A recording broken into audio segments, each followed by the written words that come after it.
So I'm excited to have the chance to share this work with all of you today. This has been a real team effort, as you can see here, and is still also very much a work in progress. And so any feedback, suggestions for how to continue building on this work would be really useful for us at this stage. So this project is motivated by the understanding that people are going to be on the move in a changing climate. So this is going to be driven by extreme events like wildfires. You see headlining this article on the left.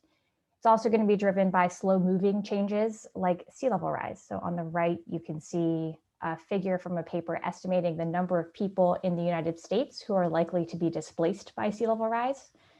That ranges from about 3 million people in a low sea level rise scenario up to 13 to 14 in a high sea level rise scenario. So we can think about climate change and migration in a very simplified two-factor model. So on the x-axis here, we have the capability to migrate, so your resources, especially financial resources. And on the y-axis is your vulnerability in staying. So how risky is it for you to stay where you are? Now, there are going to be a lot of people who will be able to migrate freely, right? Out here on the right-hand side, who have the resources and the capability to move if they need to. There will also be a number of people who don't feel a lot of pressure to move. They'll be on the bottom half here where their vulnerability in staying will be pretty low. But there are also going to be people who might not be able to move on their own even if they wanted to. So this is the group of people in this upper left-hand corner where they're highly vulnerable if they stay put. They also don't have a great deal of resources to move. And these are the people that we would worry about. And we worry about them especially in the context of climate change. And that's because climate change can actually push people into this upper left-hand category, right? So you might not be moving, but the climate's changing, and that can increase the risks associated with you staying in place. And the extreme events themselves can reduce your capability to migrate, right? If you have gone through 3 floods already, you've probably spent a lot of your savings on recovering and rebuilding from those events, and then you have less to dedicate to moving once you make that choice to move. So how can we think about assisting the people who might be already in this situation or might be coming into this situation in the future? One strategy for doing so would be managed retreat. So managed retreat is about governments in some shape or form assisting people who want to move out of harm's way. And retreat, and especially managed retreat, were sort of considered fringe ideas for a little while, but have now firmly become part of the portfolio of things that we're going to have to do to manage climate risk out into the future. In the United States, we actually do have some experience with managed retreat, and the way we've done it for the most part is through voluntary property buyouts. So this is how these buyouts work, in case you're not familiar with them. On the left here, we've got a house that floods. The severe floods trigger this FEMA grant program to be opened up. FEMA then sends money down to grant recipients that tend to be states. States funnel that money down to subrecipients, which are typically city and county governments. And then those local governments can buy property, flood damaged property, from willing sellers. So these are voluntary programs. No one's forced to sell, or at least they shouldn't be. And once the city or county buys the property, they demolish the structure, and that land is converted permanently to open space. So that is generally how these programs have worked. And today, we're actually only going to be talking about FEMA grant programs, even though HUD and the Army Corps of Engineers also do these programs. We actually know even less about those than we do about FEMA's programs, so we're only going to be talking about FEMA today. So over the years, buyout programs have run into a number of challenges, and some of them are about how they're implemented. Households have reported feeling coerced into selling their houses. They've reported not knowing what's going on in this process. And the process often takes a long time. It can be easily several years from when you get flooded to when you can actually sell your house. And that's obviously a huge problem for a lot of people. And we do not know very much at all about how buyouts actually affect the people who move. But what we do know so far is very mixed. So some people tend to move to very flood-prone places afterwards. Some move to better places. And people have sort of reported different effects on mental health and well-being as well. So I think there's a lot of different ways we could think about improving this program. One way would be to look to housing programs for some lessons. So housing programs have been helping households in the United States move for many, many decades. And here are 4 of the major federal programs that have been operating through HUD. These have over the years become quite focused on moving to opportunity neighborhoods, which have been defined in a lot of different ways, but tend to be generally low poverty areas. And there's been actually a lot of scholarship and evaluation of how these programs work, especially when you compare them to buyout programs. And I'll highlight Moving to Opportunity, this 3rd program in particular, was actually designed as a randomized experiment so that researchers could, as effectively as possible, isolate the causal relationship between moving to another neighborhood and how that affects household well-being. So all of this work over many decades has gone into answering this question about how household relocation affects the well-being of the people who move. And we think that a lot of this literature can be really useful when we think about buyout programs as well. It's really important to note that housing and buyout programs face a lot of common challenges. The people who are located in very poor or very flood-prone areas are often there because of a legacy of racist policies. And for very good reason, many of these people don't trust government programs, especially government programs that involve any form of relocation. And you can really see in scholars and practitioners around these programs really struggle with this question of whether people are better off moving to other places or whether we should just be investing in where they are. And so I say all of this to preface what we're going to say. It's not at all the case that we have all the answers and we should be moving people around all the time. But it's that I think across both programs, there are these common unanswered questions, and learning from one another can be really useful to actually creating programs that help people. Okay, so what are we actually doing in this paper?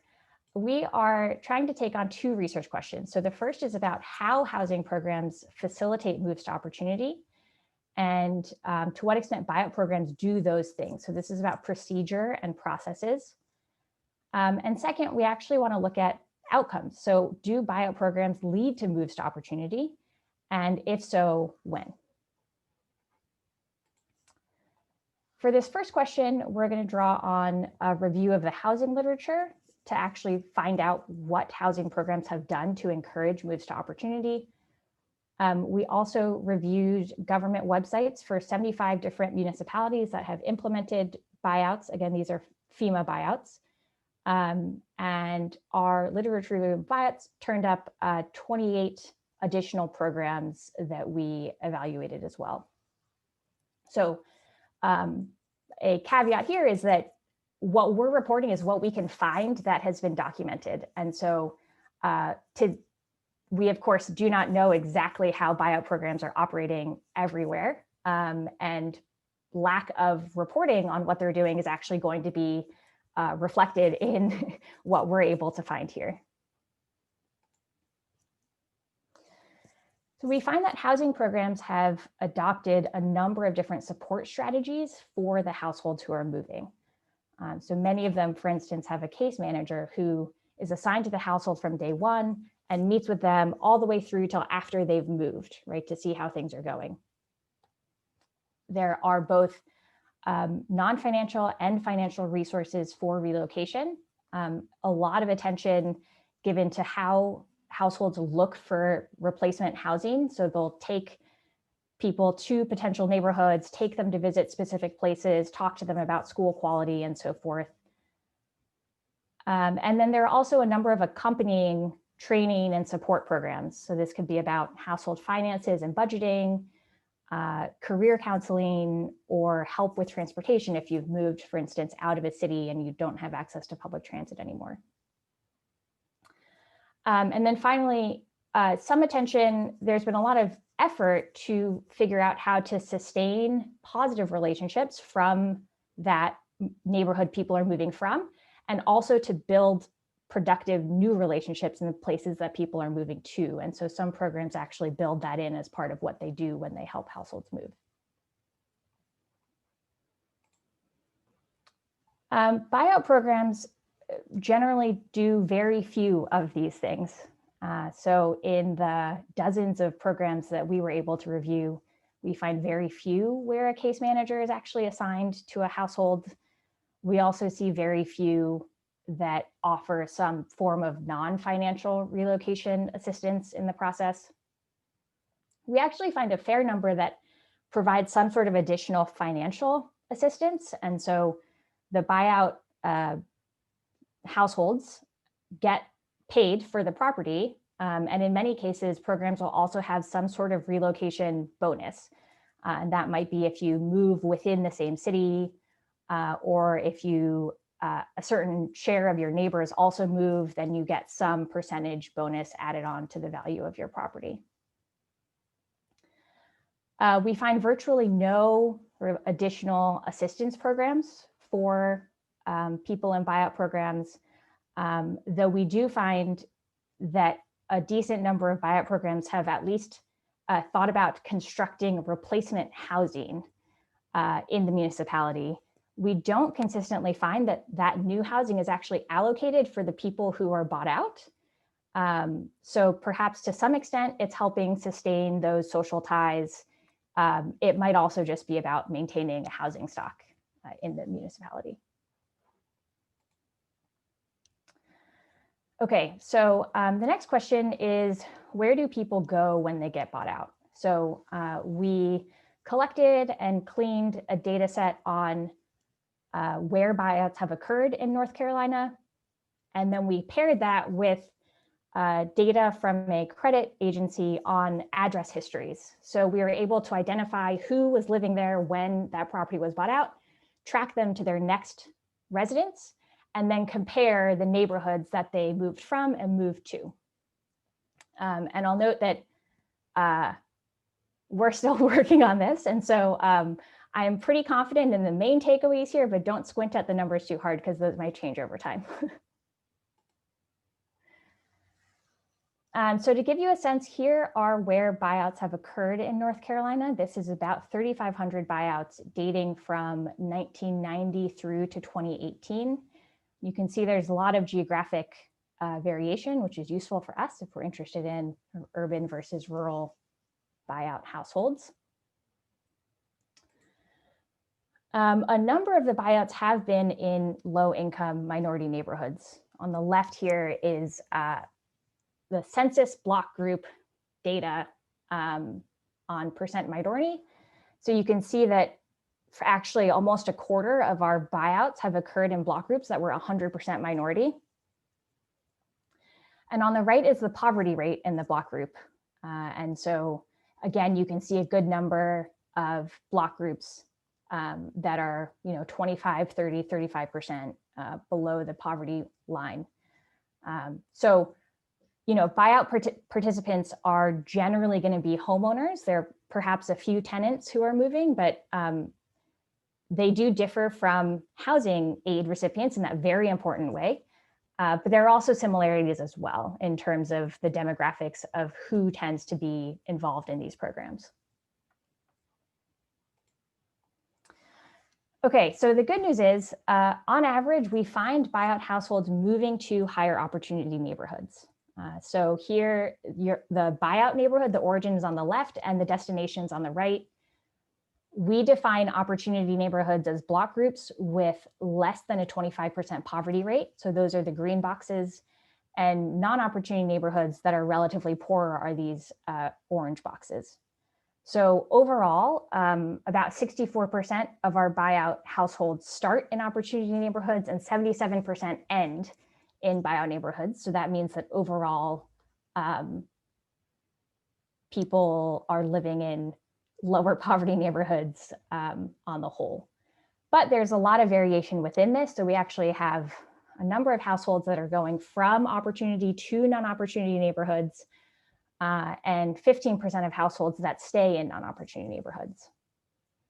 So to poke at this a little bit more, we zoomed in on this set of people who start in non-opportunity neighborhoods and look at how people are moving either into opportunity or non-opportunity places.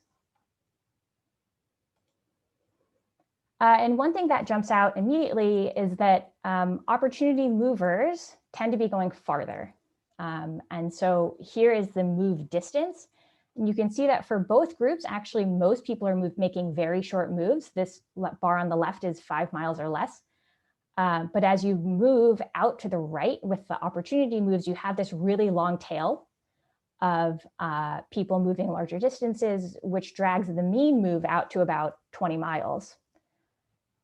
In the non-opportunity moves, you don't have these people that are moving 100, 200, 300 miles. And so the mean is still just at that 5 mile mark.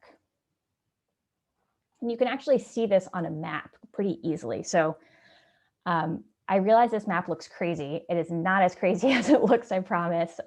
So the origin, the buyouts are the red dots here, and the places they move to are the blue dots. So the black lines are connecting, are like a movement of a single household. And so you can see that we have a lot of buyouts in the coastal plain here. This is Kinston, Greenville area. And quite a few people are moving into urban areas farther inland, right? We have a lot of movement to Raleigh, Durham, Greensboro, Winston-Salem, even Charlotte. And if you compare this map to the non-opportunity movers, it looks a lot less crazy because you don't have these moves crisscrossing the state, right? You have actually very little movement to the triangle and beyond. Everybody who ended up in Charlotte started in Charlotte. So this suggests that there might be resource constraints for these non-opportunity movers that is preventing them from making these moves farther away that could put them into an opportunity neighborhood. Okay, so to wrap up, first we find overall that buyout programs offer a lot less support than housing relocation and mobility programs. This is not any single agency's fault. It's just that they're designed very differently and they're funded differently. And of course, there are a lot of buyout recipients who might not need additional support to begin with.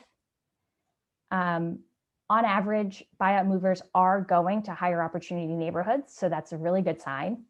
But there's a lot of room for improvement. So we see people who make moves to higher poverty areas. We see people that remain in high poverty areas. And we think that some of these practices from housing programs can help ensure that buyouts are uniformly benefiting all of the participants, not just the ones who come in with a lot of resources to begin with.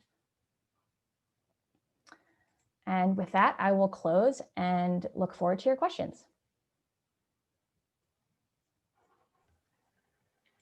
Thank you so much, Miyuki. I'm going to jump in with the question, and then I hope others will add their questions in the chat. So I'm curious, I think that some states and communities offer post-disaster support broadly to the community, and I'm wondering if you've looked at whether if the support that you've looked at is tied specifically to the buyout, or is there supports for housing counselors that are made available to the entire disaster impacted area, say? Yeah, that's a good question. So we pretty much only focus on what is described as part of the buyout program. And so if there are other more wide-ranging support programs that are implemented after a disaster, that we would be unlikely to pick that up. But it's also the case that because buyouts usually take so long, a lot of those like immediate disaster relief funding programs have closed by the time that you actually are moving. And so there's a little bit of a disconnect in terms of the recovery timeline and the transaction and relocation process with buyouts as well. Hi, everyone. This is Nicola, the interim director at KERS, and Todd gave me permission to speak my question as I wasn't typing fast enough. Fantastic presentation, and it's really great to see this intersection of these two different sort of disciplinary fields. So I'm excited to follow your work going forward.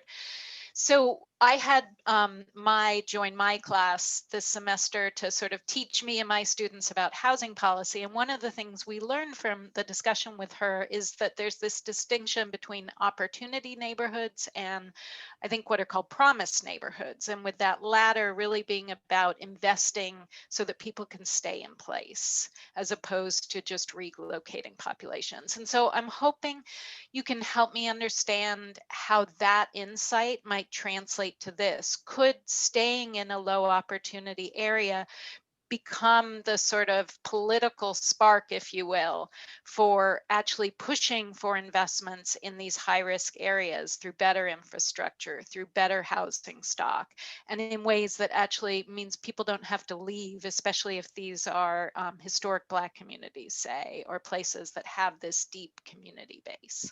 Thank you. Yeah, absolutely. Mai, I think you should totally jump in on this question too. I can speak about it a little bit from the climate risk perspective. I think it's a real challenge to understand if investing in these potentially very flood-prone places is sort of a net benefit overall to the community. So if you, for instance, put in a lot of new infrastructure, you could be creating new economic opportunity and boosting incomes. You're also putting more at risk when it comes to these flood-prone places. And so things that might appear beneficial from other perspectives don't always look the same when you look at it purely from a climate risk perspective. So I think that's a really tough question, a really tough nut to crack. I do think in what we're starting to see, especially along coastlines, is that what it would take from an infrastructure perspective to keep some of these places safe is actually not acceptable to the community. And so if what it means to be safe is that you have a 15-foot wall along your coastline, then that's not actually a deal that people want to make in order to stay in place. And so I think at least purely from the climate risk perspective, it's a really hard line to walk to ensure that you're not kind of giving up on neighborhoods unnecessarily, but you're also not perpetuating the risk that people face or disconnecting them from the resources, from the natural resources that they have when you're trying to keep them in place. Yeah, Mai, what do you think from the housing side? Yeah, I mean, I think that's a good question, in that if you look at our data, what's preliminarily what you see is in order to move up, people are moving out, right? And there's a reason for that, probably, in that there hasn't been huge investments in place. That how these buyout programs are structured is that the household gets the buyout and then it's voluntary and then they can move wherever they want. There are no restrictions, right? But I think that there are two questions. One is it worth, are these risky places worth investing in? And in some places, maybe not, because they have repeat flooding.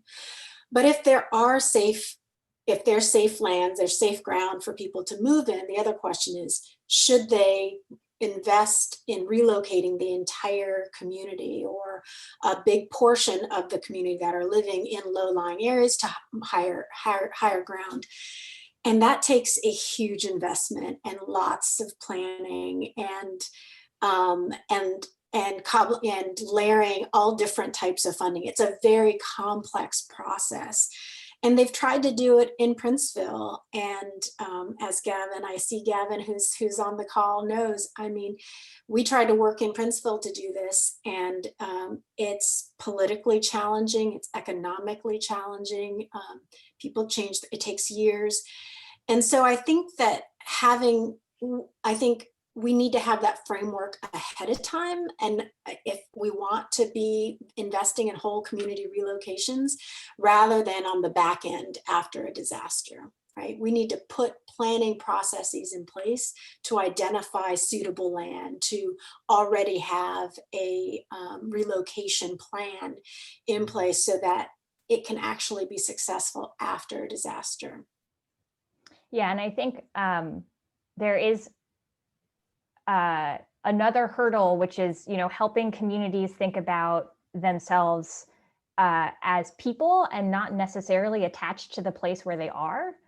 And so whether or not communities can really sustain the ties that bind them together by moving, like through moving, is sort of yet another layer of complexity here, where you absolutely want understand that people are very tied to the places where they live, but there might also be opportunities to keep those positive relationships in another place. And whether or not that's acceptable to people, I think is another challenge that has to be overcome.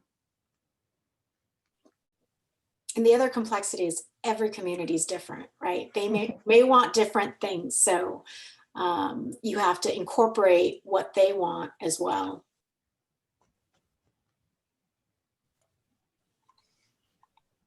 Hi, Todd. This is Jay. I have a comment. Actually, I worked on the North Carolina buyouts after Hurricane Fran, Floyd, and all those, the buyouts with Gavin and Todd. But, I want to share the other good example, actually, Newtok, Alaska, which is a tribal community, recently completed relocation of a whole village to inland, 9 mile upstream from the coast. So those, the people living in Newtok, Alaska, 380 people, and it took about 20 years to relocate whole village, and it cost about $130 million. So absolutely they are safe, far away from coastal erosion and coastal flooding, but it took 20 years. You talk about, buyout taking longer, but relocating small village even take 20 years, and the cost of about $150 million with all different, federal agencies. So I don't know. I mean, it's sometimes maintaining social integrity, economic and all, and then also, government side looking at the cost effectiveness of investment that OMB is pushing. So it's very difficult challenge with, even manage the trade makes sense, but there are all other factors there too. Yeah, absolutely. It's a great example of just how hard it is. And you think about in the intervening 20 years when risk was so high, right? And they faced so much both erosion and flooding over that time period while they were trying to figure out where they could move to and cobble together money to do that. And what are the trade-offs? And even in those tribal communities, it's interesting to, they have voted on whether or not they should move or not, and they're not unanimous votes, right? So if it's like 55% moving, then they're moving, but there's a lot of people there who wouldn't want to move either. And so under what circumstances are you actually better off making it a longer process, a more expensive process, but enabling people to stay together versus letting people who want to get out relatively faster, even though we're still talking about years. Agree. Gavin Smith posted a question. I don't know if Gavin, if you just want to unmute yourself and ask it directly, feel free. Sure, I was just trying to follow the rules, Todd. I was just being a good soldier. Yeah, so great presentation, Miyuki. I'm really interested in hearing more and watching the project evolve. And so my question, in fact, Todd noted something similar, is that North Carolina is actually quite unique in that they provide state acquisition relocation funds up to $75,000 on top of the buyout offer, which was intended to help people move outside the floodplain but into decent, safe, and sanitary housing. I guess a heads up or just an awareness is, and it'd be interesting to track how that could lead to, in fact, it could make it worse in other states, obviously. Some of the findings that you're uncovering in the state of North Carolina that are, could be viewed as sobering, but again, it could be much worse in other states. It'd just be interesting to see how that evolves. And are you thinking about expanding the data set to other states? Yeah, that's a great point. All of the flexibility that states and municipalities have in implementing the program means that actually there's some opportunity for us to learn about what it takes to help people move to better neighborhoods. I think, let's see. We would be able, I think, to do a few smaller comparisons to places out. Actually, no.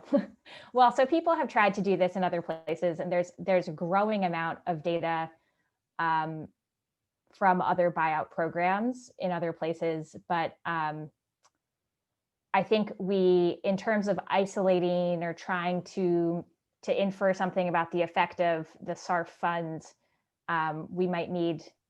It might take quite a bit more work. So it's definitely something that we have thought about, and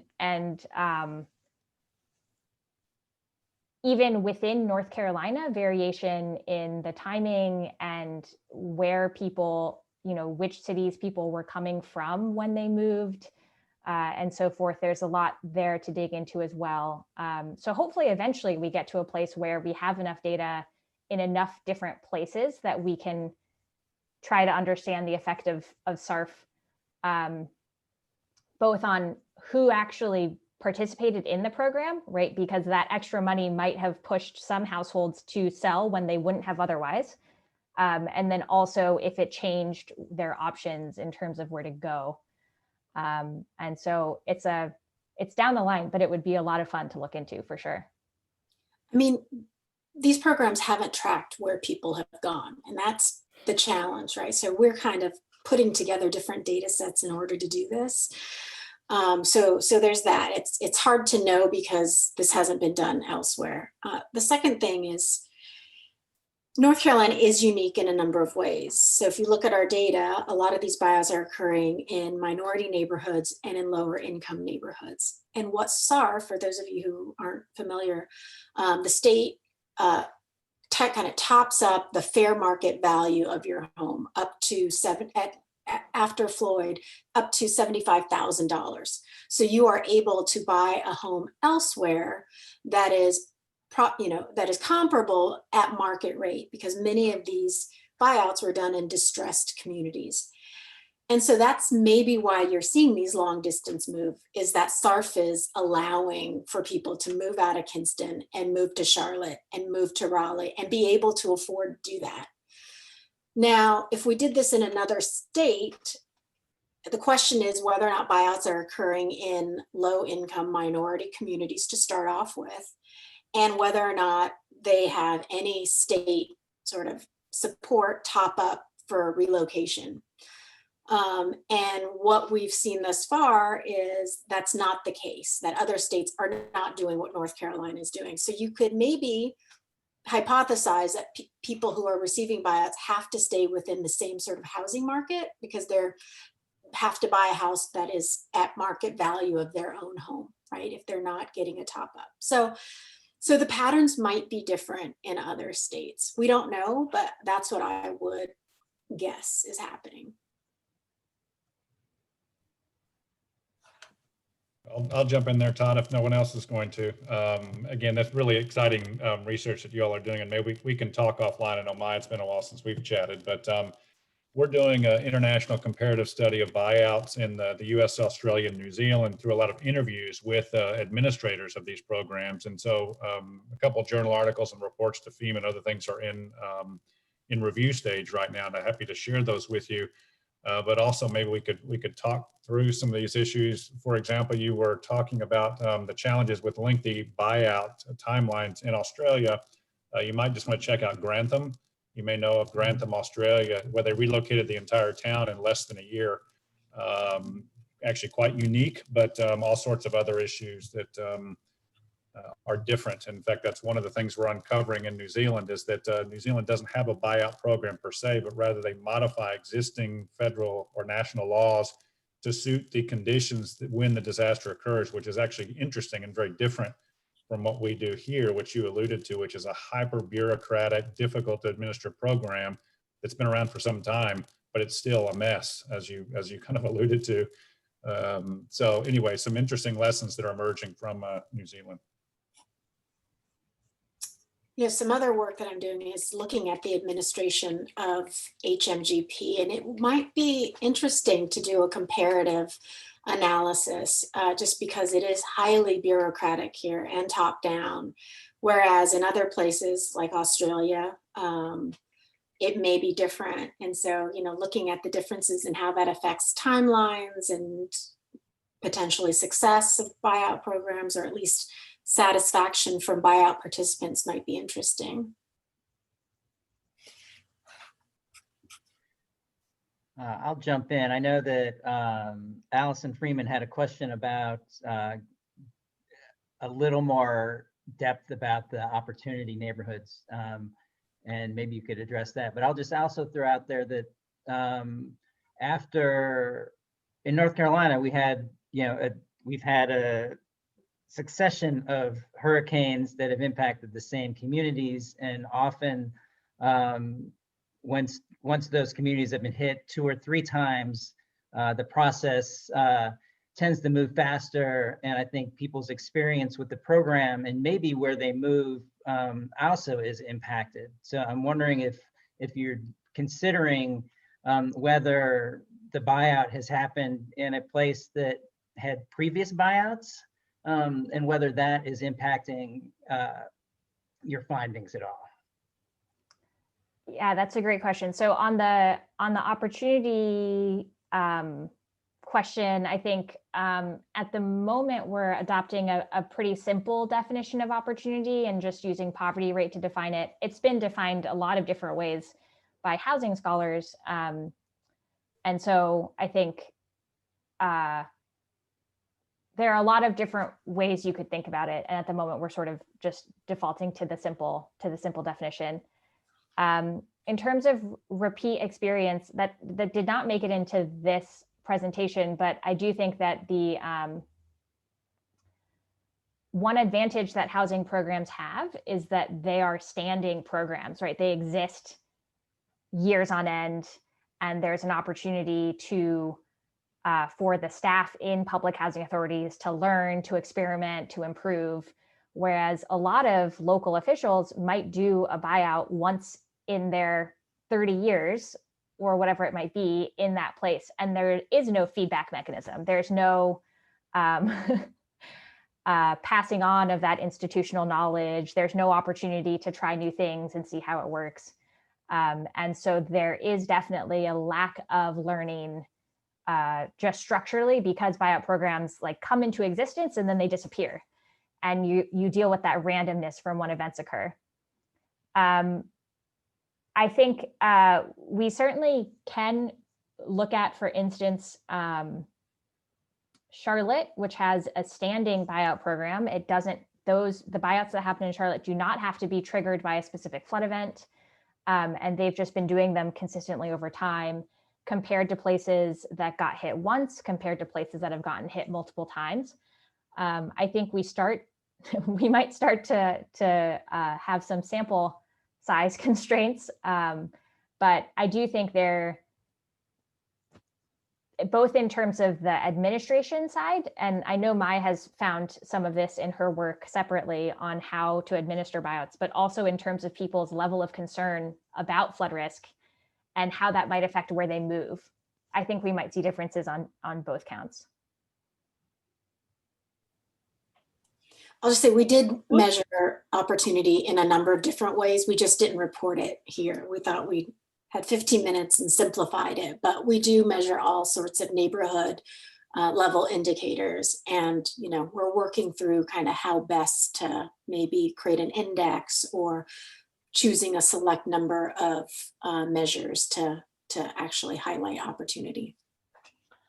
I have a sort of a prospective research question to tag onto this. Quite recently, major real estate websites, including realtor.com and Redfin and others, have added to the front page of home listings both FEMA flood risk and flood factor, which is available for a lot more properties, where you can type in a specific address. Prospective buyers and sellers can do this. And you can also look at entire neighborhoods in terms of the flood risk. If you haven't seen flood factor, it's pretty extraordinary. But we are now, for the first time nationally, advertising information about flood risk, and it's going to, and it already has in some areas, affected real estate resale values. Like, we're telling people your home is, you know, a 10 on the FEMA scale. And I'm not systematic in it, but we were attempting to help our daughter identify different environmental risks for the Seattle market.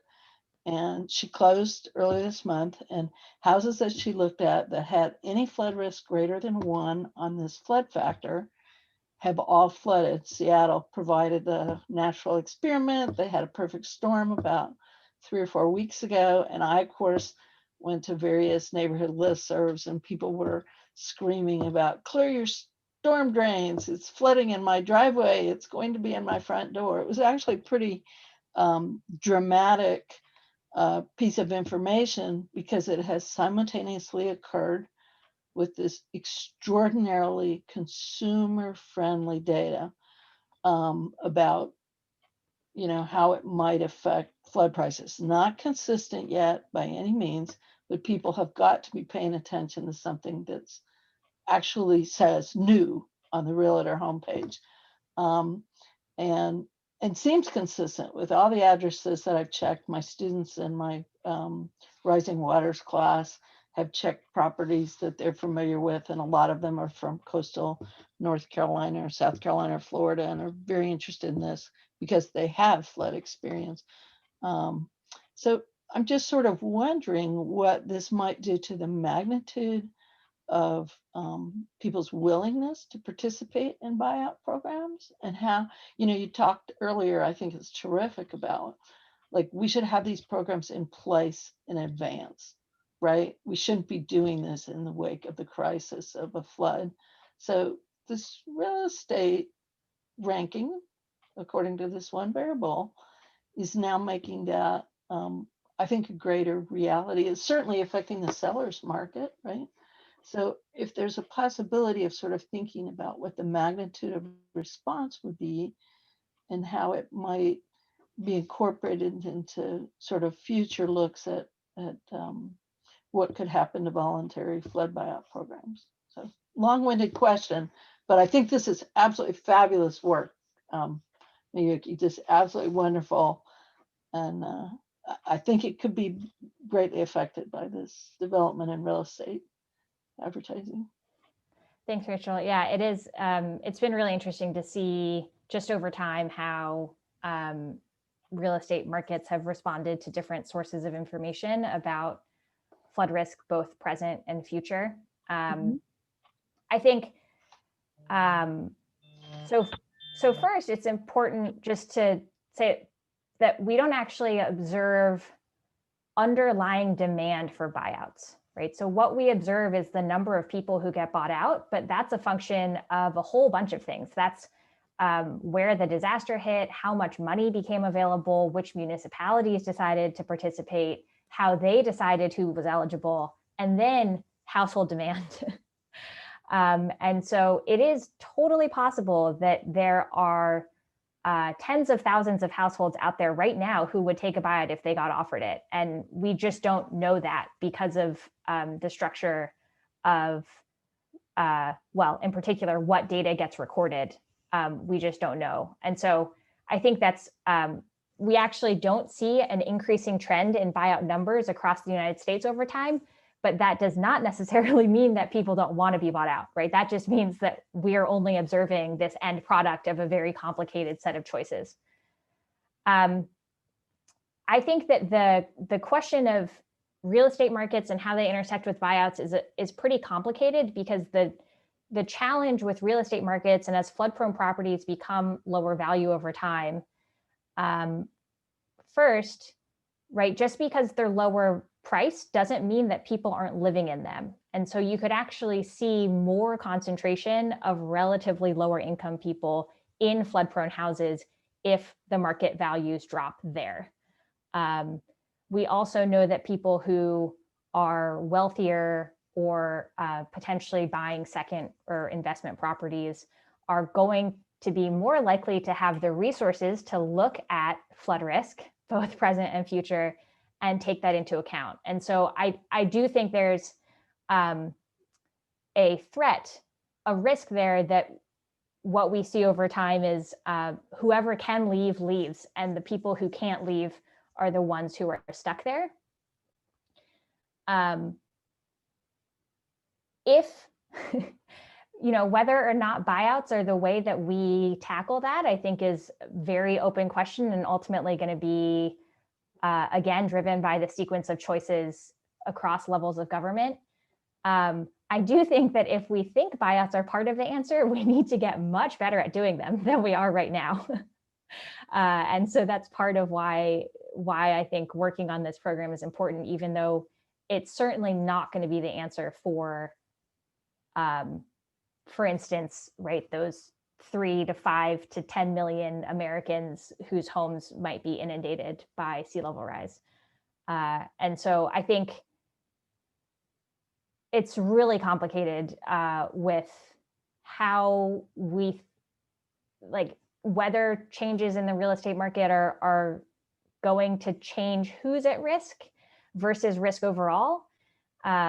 And then do we have the tools available to us to respond in the right way in those settings? I think, unfortunately, there are a lot of people who live in very flood-prone places who will sell to the highest bidder and not necessarily sell to the government, even if it means that no one's going to live in that house in the future. And so there's a real risk of shifting around who is in the flood-prone places, but not necessarily reducing the number of people overall. I do think it's really interesting to pay attention to what's going to happen and how this might have disproportionate effects on what Miyuki said, people who can't leave. And Right. then the neighborhood becomes devalued because the people who can leave are leaving, and then everybody buying in is buying at a lower rate, right? And so you could see that there might be some neighborhoods that are more impacted than others. Highly desirable neighborhoods that are located to amenities close to the beach, for example, that are wealthy, that might flood. They could buy insurance, or they're willing to pay for insurance to live there, right? And their housing prices might not be as impacted as lower income communities. So it's really interesting. Oh, I mean, there's all kinds of complexities just in about an hour exercise in the Rising Water seminar. Like, you look at top sale, and, you know, every single property in Surf City, every single property is a scale of 10. And people report, you know, during high tides, always king tides, but high tides, the roads are not passable. And yet you're looking at crazy high housing prices, as you say, Mike. You know, it's proximity to the beach, and people aren't sort of rationally doing this. I'm just wondering if we think about the voluntary we could be creating perverse effects that people are attracted to these houses because they're deeply discounted and they're just looking at the short-term attributes of the house, and they may be proximity to work and, you know, sunsets or whatever it is. But it seems like there might be some good opportunities to identify tier 1 counties that have, you know, these huge risks and target buyout programs for communities by sort of sharing this information. You can stay in your house, but, you know, it's really extraordinarily clear information. People that had argued with grandparents in coastal regions were having great success with the meaning of this, because the website goes on to show them what inundation means and what the probability is each year. And it's not an ArcGIS thing. It's phenomenally well communicated. So I just think it's an opportunity to think ahead, to research questions of how to move vulnerable communities, given this really radical new engagement from the First Street Foundation of vulnerable properties on coastal areas. But anyway, just a thought, sort of looking ahead. I think Thanks, there's a Rachel. lot. It's good seeing you, Rachel. Well, you're not seeing me because I have a crap high Wi-Fi signal. My husband gets off his work Zooms for classes, but not for everything. Sorry. Thanks, Rachel. I think we're at the end of our time Oh. here. I want to thank Miyuki and Mai for joining us. This was fantastic. If the folks who remain on Zoom, you made it here, so I'm sure you can track these two down if you have further questions, or you can reach out to me at towen@email.unc.edu and I can connect you. So thank you again, Miyuki and Mai, we look forward to seeing the results of this research as you continue it. Thanks so much. Thanks everyone for the questions. Thank you. Bye. Bye.